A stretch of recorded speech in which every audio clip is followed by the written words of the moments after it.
Okay, so hello. These are some practice room standards that I'd like to go through with you. Okay, so from now on, the new standard will be to well, I'll show you here what we actually have here going on. So there are people in the background. I hope you don't mind. Now, the practice room standards will be that we have 2 practice rooms, okay, every week, 2 different ones. So since we have Friday class, Monday and Tuesday, those are one class, and then Wednesday to Wednesday and Friday is another type of class. Okay. Now this one will mostly be like asking questions or like sorting out mistakes and stuff. Okay. So we can call this one more theoretical, if anything, theoretical. I'll just go like this. Theoretical. Now, a Friday class is really theoretical. But if you want to differentiate between these 2 different practice rooms, okay, then this I would say practice room types. Okay, then the first one is theoretical. Wednesday and Thursday. That then would more be spoken and like application, we can call it. Okay, so let me go through that then. Now, based on this then, we want students to come either Monday or Tuesday, and then either Wednesday or Thursday. Okay, so they have to come twice a week. They can do it however they would like. Okay, they could do anything they'd like, so long as they come so long as they come one of these two, and then Fridays. Okay. Wonderful. Now, let's go on. You start the class with a little intro. You say hello. You answer some questions if they have any. Okay. You know how to do that on Zoom. You can simply pop up your little Zoom app and go for the whiteboard there, and that's very good. If you watch Yu Young's tutorials, he's very good at that. Okay. Then when that is done, you go into reading some dialogues. But then as you read it, by the way, you're going to go into this this document mainly, okay? And I just want to show you what we have here. If we look at student documents, every student has their own document. So if I go into classroom 1, which is my classroom, I'll go into Diren's document now, okay? You can actually ask Diren to write his own things, and this is what we have been working on before, to use the English one and then write it in Chinese. But that takes too long. I don't want to focus too much on this now. So instead, this is the link that everyone should save or make sure that they have. What you can do in the beginning of the class is just they should have this on short command, but otherwise you can just take this and let me just make sure that this one is you can just view it, so you can't actually edit it. Now, this link, you can just post it in the chat, okay? And then you ask the students then to come down here, and what you're going to do then is simply read it.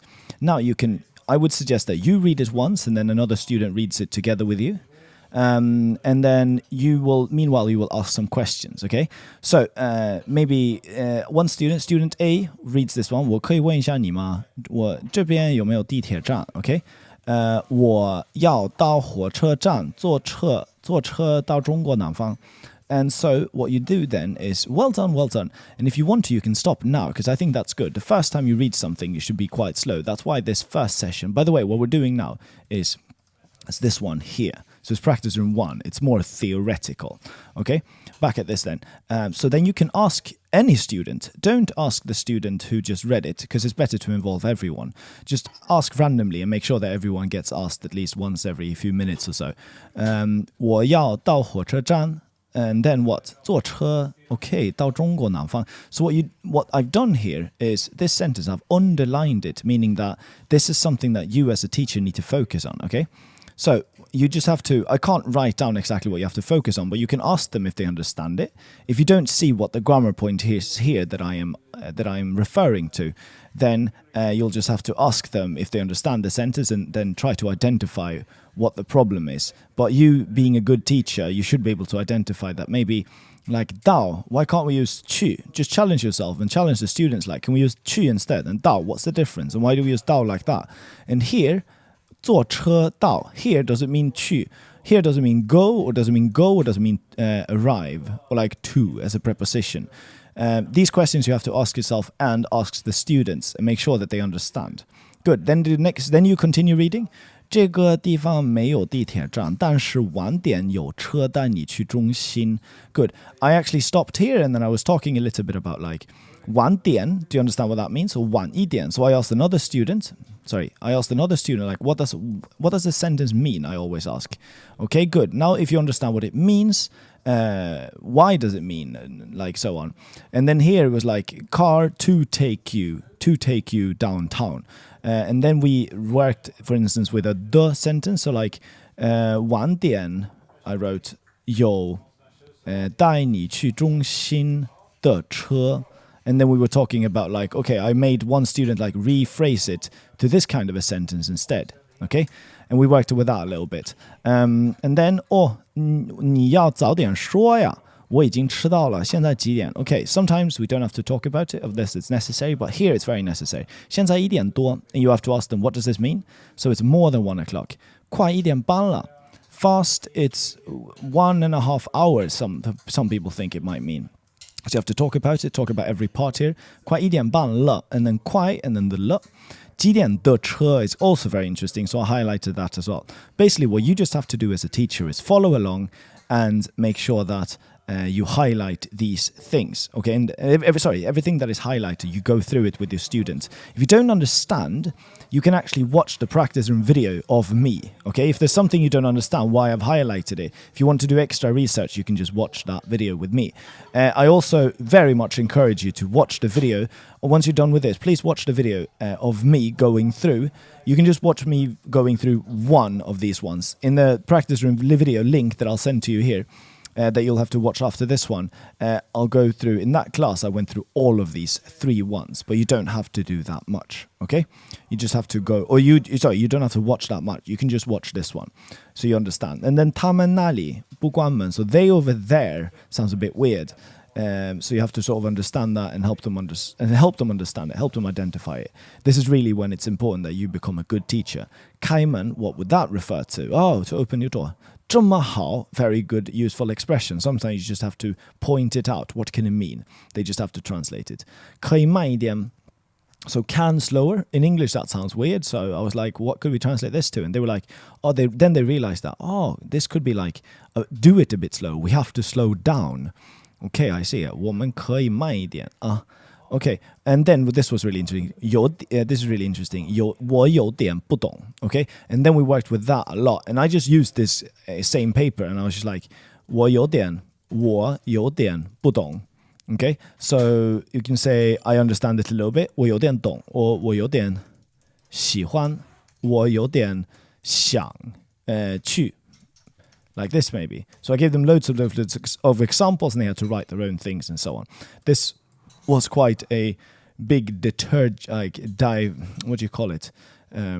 side track, simply. We talked about this for maybe 5 or 6 minutes or so. 我有点不懂怎么. Men det är otroligt. Jag vill ha. Vill du ha med svartvinbröst? Ja. På riktigt? Vi kör. Har du ändrat det eller? Nej, men det är bättre än utan. Thank you. Sorry about that.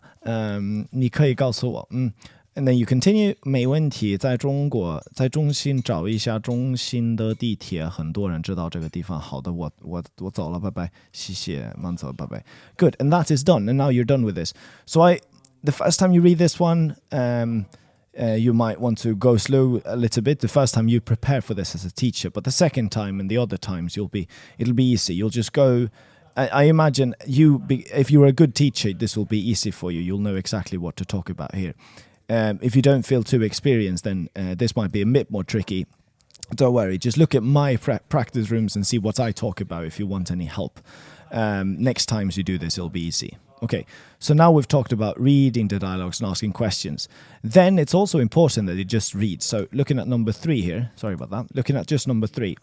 Then I sometimes would just like them to read. So maybe 2 other students can read the whole text then. Okay, or you go through all of these 3, okay, and then here are some more dialogues actually even. Or you can just ask them to, maybe you talked about this one already, so now 2 other students can read it. Or the same students can read it again, but then you don't interrupt them this time. Just get them to read a lot as well, because that's really, really nice. And especially I think it's especially nice if they've just studied a text. You pause for a minute and then they have to read it again. I think that's really, really useful stuff. Okay, so that is intro, hello, questions. Just read and write a text if you have time now. Okay, but this is mostly belongs to practice room 2. If you have time, you go down here and you look at the spoken / written situational Chinese, okay? So all of these exercises, at the end of every chapter, there will be a few. Now, in level 1 and 2, there will not be too many, but after level 3, there will be a few exercises after every one. Okay, so here you talk about the time, blah, blah, blah. So you can either put them in practice rooms here or breakout rooms, or you can do it together, everyone. So be like, 你现在几点 you can start. 现在2点40分. Okay, nice. 你几点要走? 我3点25分要走. Okay. 你几点要坐火车? 我的火车 2点半开始. I don't know, 走. 我的火车2点半走. Something like that. Just make them talk a little bit. Some useful questions here. Also, what's interesting here is you can write a text. The last thing I wrote is write and then speak a text. Okay. In this session here, I do not urge you. I don't encourage too much speaking. Obviously, there should be speaking, but you mostly focus on writing. And then at the end of the week, practice room 2, then you do the speaking. Okay. So for now, you can do some spoken exercise. It's not completely stiff. You can do whatever you want here. But it's nice if they write some things as well. So maybe you write one dialogue, maybe you speak one dialogue. Okay? That's very, very nice. And then you're done with practice room 1. Don't rush it. You don't have to do this. Just make sure you do this in practice room 1, okay? And then you come to practice room 2, and then again you follow up with some questions. You read through some dialogues. Actually, this is really important. Now you're not going to answer too many questions. So you're going to skip all of these ones, okay? Because they should have been at the earlier sessions of the earlier in the week, okay? And then what you do is now you just read through them. As I've written here, to freshen up a little bit on what they've just studied, okay? Then, once you read through these, that shouldn't take too long, like 15 minutes at most. Then you have like 30 to 40 minutes to go through these two, okay? And then I would urge you to either write it down, that takes a little bit longer, or to speak through all of these ones. And then you can do it in breakout rooms, you can do it however you'd like. I can't really teach you how to do that. You can just watch my sessions and see how I did it.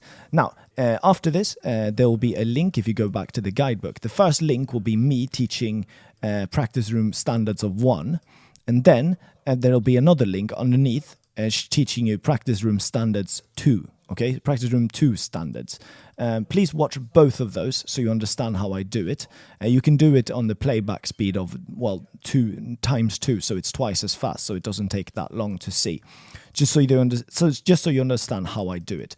I think that's really useful. Thank you very much for watching this video, and these will be the standards from now on. And I know that before I told you that we should go to the student docs and they could write notes here. Please still encourage them to write notes here, okay? But then also, if they have extra time to spare, tell some extra students that they can try to translate this whole thing, or they can when they want to meet up, if they want to do something extra, they can obviously always come back and just read these things together. I think point out as well that all of these words that are used in these dialogues are all the words that they have learned. So we haven't missed a single word. Just remember. So if you make sure that you understand all of these texts, then you will know exactly everything you need to know, okay? Let me just fix this typo here, okay? So that's what I wanted to say about that. But if they are too good, if they really want to review, they can come here, they can review a little bit, or they can even, if they're very good, you can ask some students to I would like you to go to your student document and fill out the Chinese, okay? That would be wonderful if you could do. And then you can work together as well and do that. Wonderful. That's all the standards that we have for now. Thank you very much for watching. And remember to click, maybe rest a little bit now. And then in a few minutes or so, you come back and then you click in the classroom, in the guidebook underneath here. Let me actually show you where that should be then. Practice room. I'll write this note right now so it won't be super clear, but I'll show you what it would look like more or less. Okay, practice room. Okay, set up practice room, make sure everyone know how to do practice rooms, okay? So go down to this spot here. Okay, please watch this. Then watch this. And then watch this. For tutorials, okay? For tutorials. Practice room 1 type 1, okay? Practice room type 2. Okay, and I'll put the link here and the link here. Please watch those. Thank you again.